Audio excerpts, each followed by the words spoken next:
Hey, how it's going, guys? In this video, we are going to look at a new concept named Pixeltable. It's a new approach that basically helps us on a abstraction layer when we are building multimodal RAG or a multimodal AI system. So if you look at here on my screen, I have this Pixeltable multimodal demo, right? It's, they on their GitHub, it says a revolutionary framework that basically unifies. So basically it's an unified abstraction layer or a format because in last couple of years we have moved, into production when it comes to multimodal RAG or multimodal system because the vision languages are really better nowadays, right? So we have moved to production, but the infrastructure setup is a big bottlenecks when we work with multimodal RAG or a multimodal AI system. So this pixel table, what it does is basically unifies this entire multimodal AI development into a single table-based interface. So everything is a table concept. That's what pixel table says.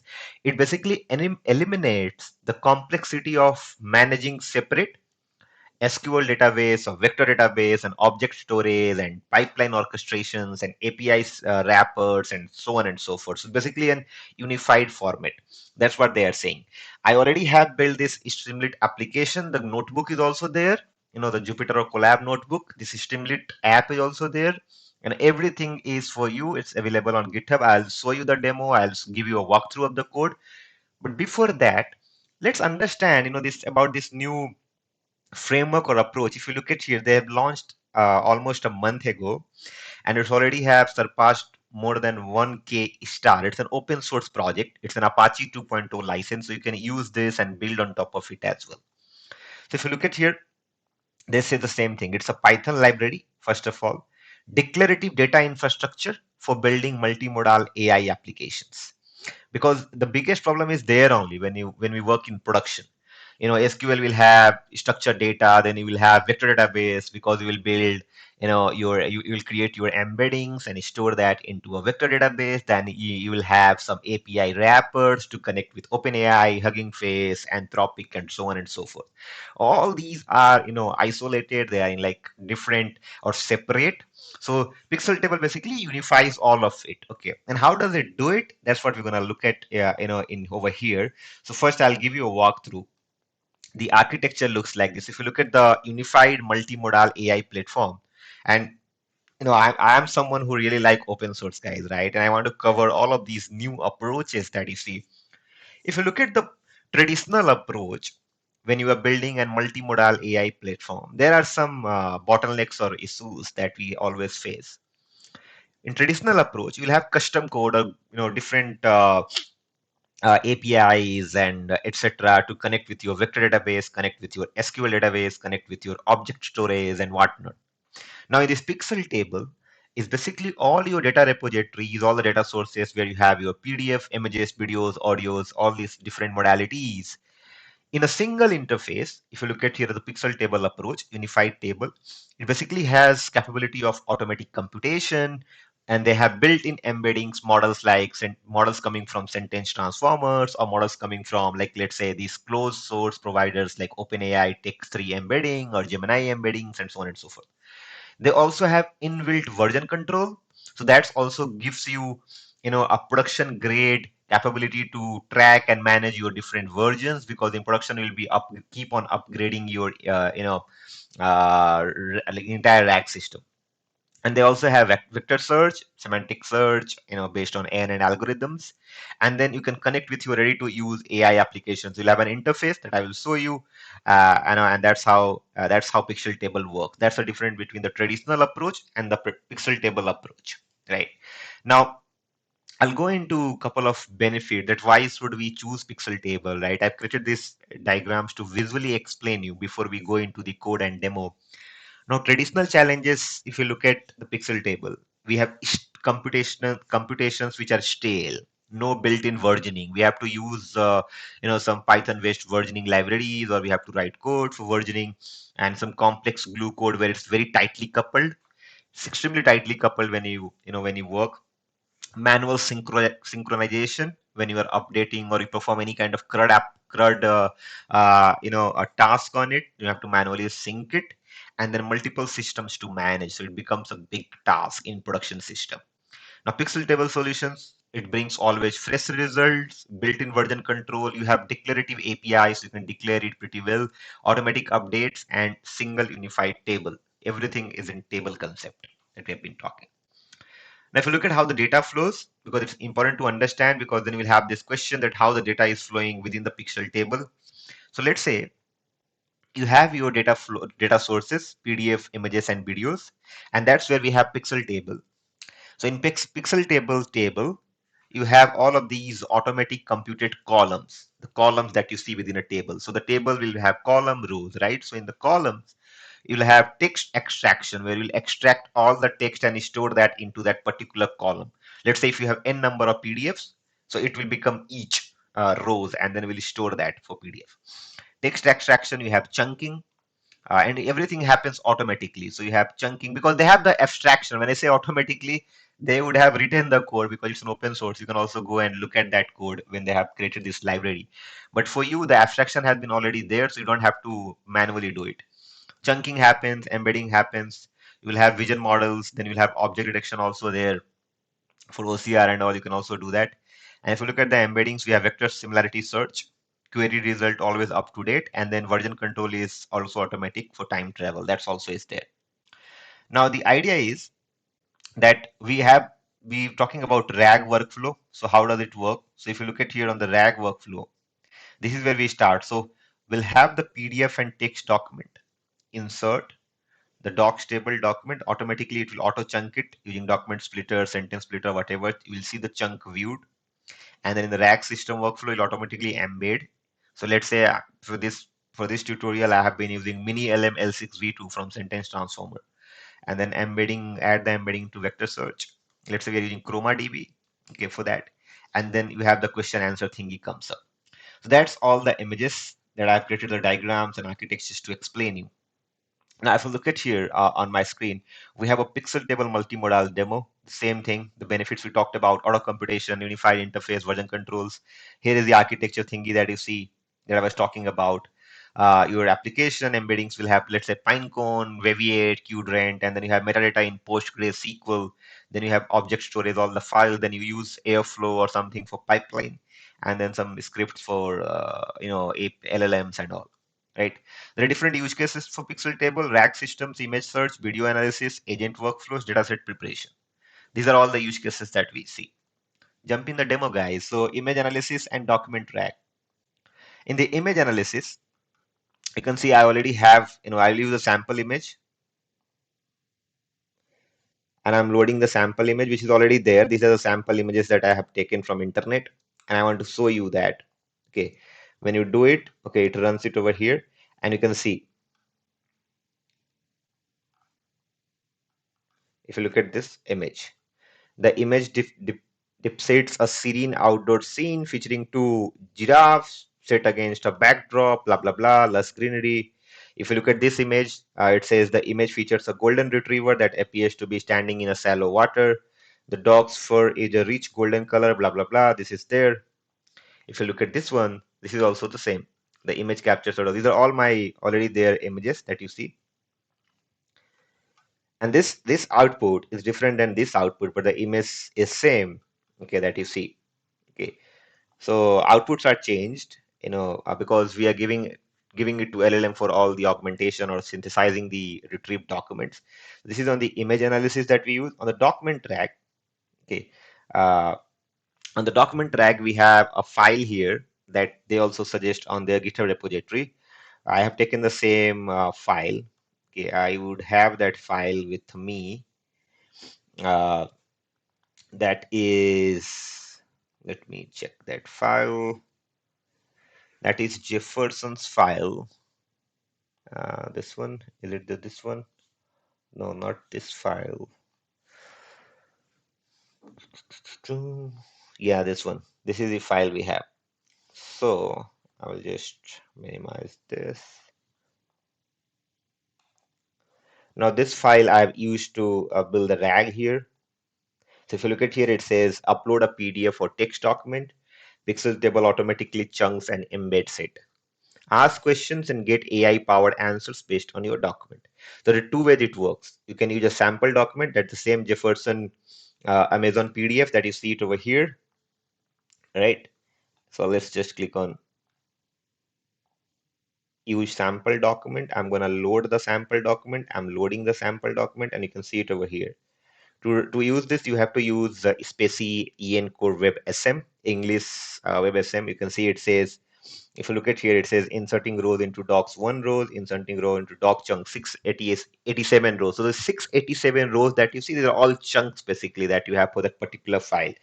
And if you look at here, it says inserted 688 rows with 0 errors. So there is no errors when we inserted these chunks and created the vectors and whatnot over here.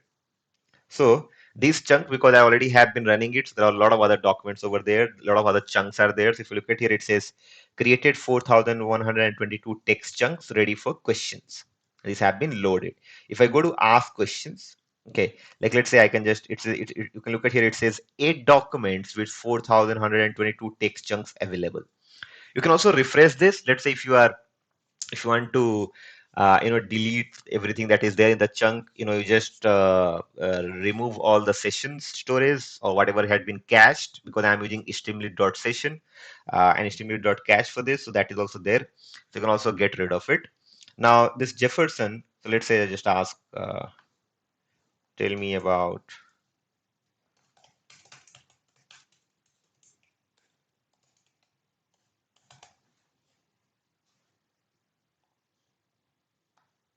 and so this is a very comprehensive document. We can ask a lot of questions over here.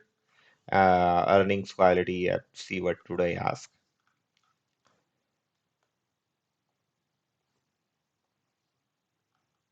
If you look at here, it says Amazon.com, multinational technology company. The company, blah, blah, blah. It has given you a response. This means that Amazon effectively uses. And you can see it over here, inserting rows with QA system, 1 rows, and inserted 1 rows with 0 errors. So we got the output over here that you see. Sometimes I've seen, with Pixeltable, like let's say if you look at my code, I'll just give you a walkthrough over here. So we have here create document rack system. It says create a complete rack system for documents. Cache to run only once. That's what I was talking about. So I'm using streamlit.cache underscore resource to cache it. Now it says try to get an existing table if that already exists. In my case, it was existing. Create chunk views. It shows you everything. Add embedding index immediately after creating views. So I'm using this model from sentence transformers, and this is how we use it, hugging face dot sentence underscore transformers. And then it creates the QA table that you see. As I said, everything is a table.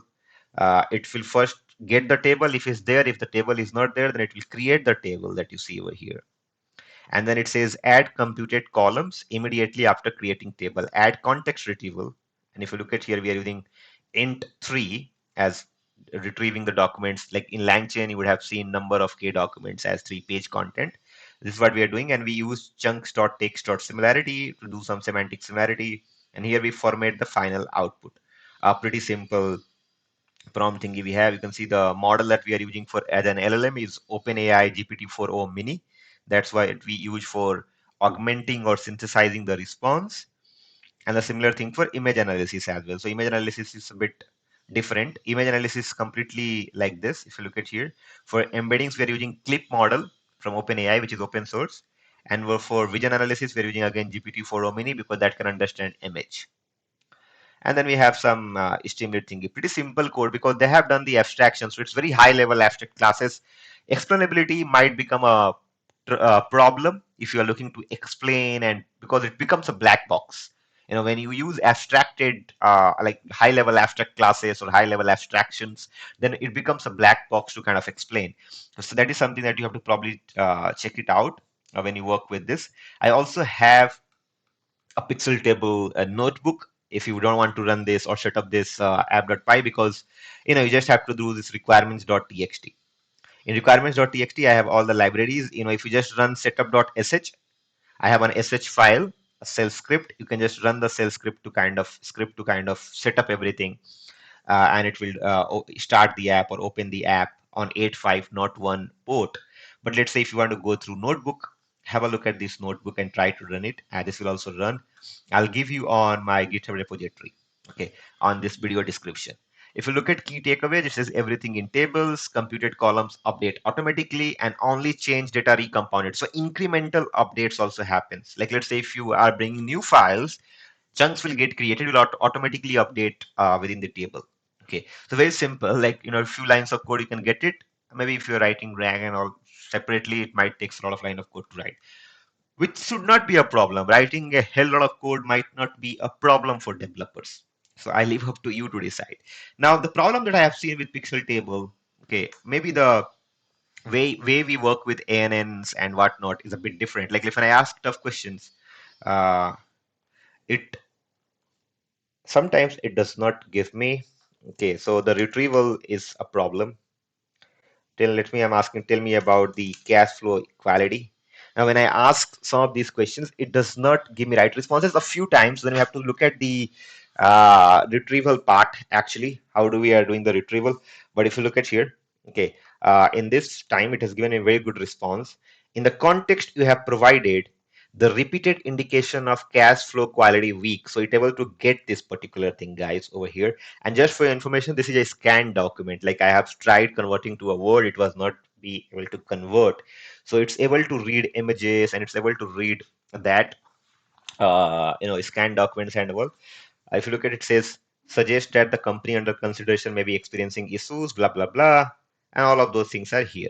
Okay, so it performs really well. Very easy to set up this RAG, system that have this play around it, both image analysis and document RAG. Okay, so which is there. The problem is when I ask questions about, like, let's say this table, sometimes what would I ask? Okay, let me ask a tough question.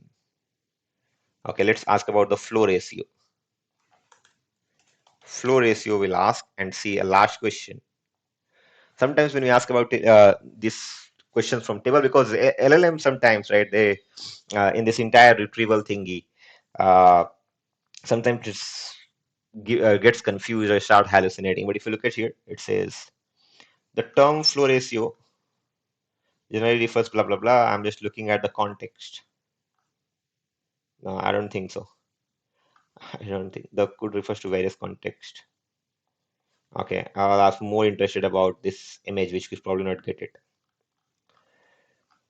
That is fine. I leave up to you to decide. Okay, I wanted to cover this Pixeltable for you. Okay, in nutshell, this will be available. This entire project folder will be available on GitHub repository. Go fork it, try it out, and let me know if you what do you think. I built this simple Streamlit app for you, so you can try it out. Pretty simple. If you look at here, we have image analysis. We have all of these things. We have Y Pixeltable. Again, the architecture is there. The real world impact. As I said, 30 lines of code for a complete rack system. No infrastructure setup is required. Instant prototyping and iteration. So development speed increases when you use this unified format for multimodal AI, and single source of truth for all data. Automatic updates when even schema changes. So that is also very cool. Smart caching only recompute what changed, so that you also saved a lot of token cost for that caching mechanism. No redundant API calls. That's also very nice, cost efficient. So Pixeltable, helps you, in your development. So it speeds up your development workflows. It's easier to maintenance. It also makes your entire system cost efficient, and it's also very very important for scaling. So scaling to production is a big bottleneck, right? So production ready from day one, easy to add new data sources, version controls, blah blah blah. So have a look at this repo. Pretty simple to get started with. Now that's all what I wanted to cover in this video, guys, about pixel table. Everything is a table concept. People are not saying everything is context engineering and everything is pixel table. Something will come up new. Everything is table. So if you like the video, please hit the like icon. If you haven't subscribed the channel yet, please subscribe the channel, guys. That motivates me to create more such videos. A lot of cool things coming up, on this channel. If you want to share this video, please share this video with your friends and to peer, and also the channel, guys. Okay, that will be very helpful. If you have any question, thoughts, or feedbacks, let me know in the comment box. If you want to learn agentic AI faster, I have a roadmap kit. I have an agentic AI toolkit that I'll give the link in description. Get that fast. And if you want already build AI projects or SaaS project, 6-in-1 projects, it's a paid. If you are interested, look at the link. Those are interesting projects. Maybe that will be helpful if you want to sell it further also. That's all for this video, guys. Thank you so much for watching. See you in the next one.